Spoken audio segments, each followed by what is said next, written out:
Hello, welcome to the OMICRON Customer Care Center in Klaus, Austria. My name is Alexander Herrera. I am an application engineer with focus on rotating machines. I want to show you how to perform dielectric dissipation factor and capacitance measurements, also well known as tan delta or power factor measurements on stator windings. While withstand testing proves insulation with strength, the dielectric dissipation factor, tan delta or power factor, and capacitance measurements provide insight into insulation condition.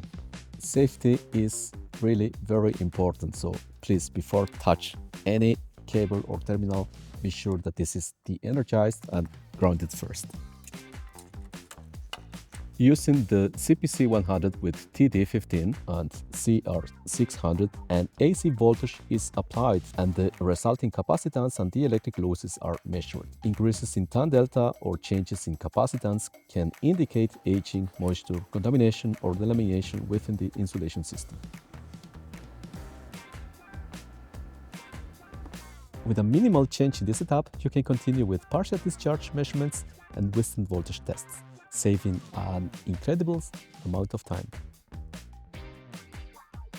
With this video, I want to show you how to interpret the dielectric dissipation factor and capacitance measurements performed on our stator winding. Our stator winding has the start point available.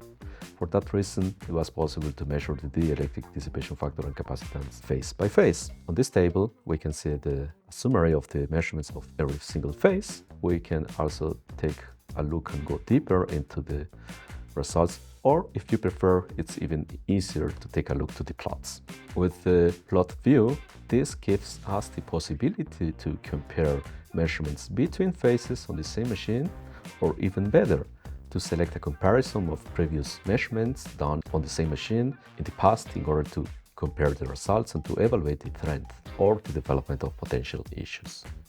Thank you for watching our video.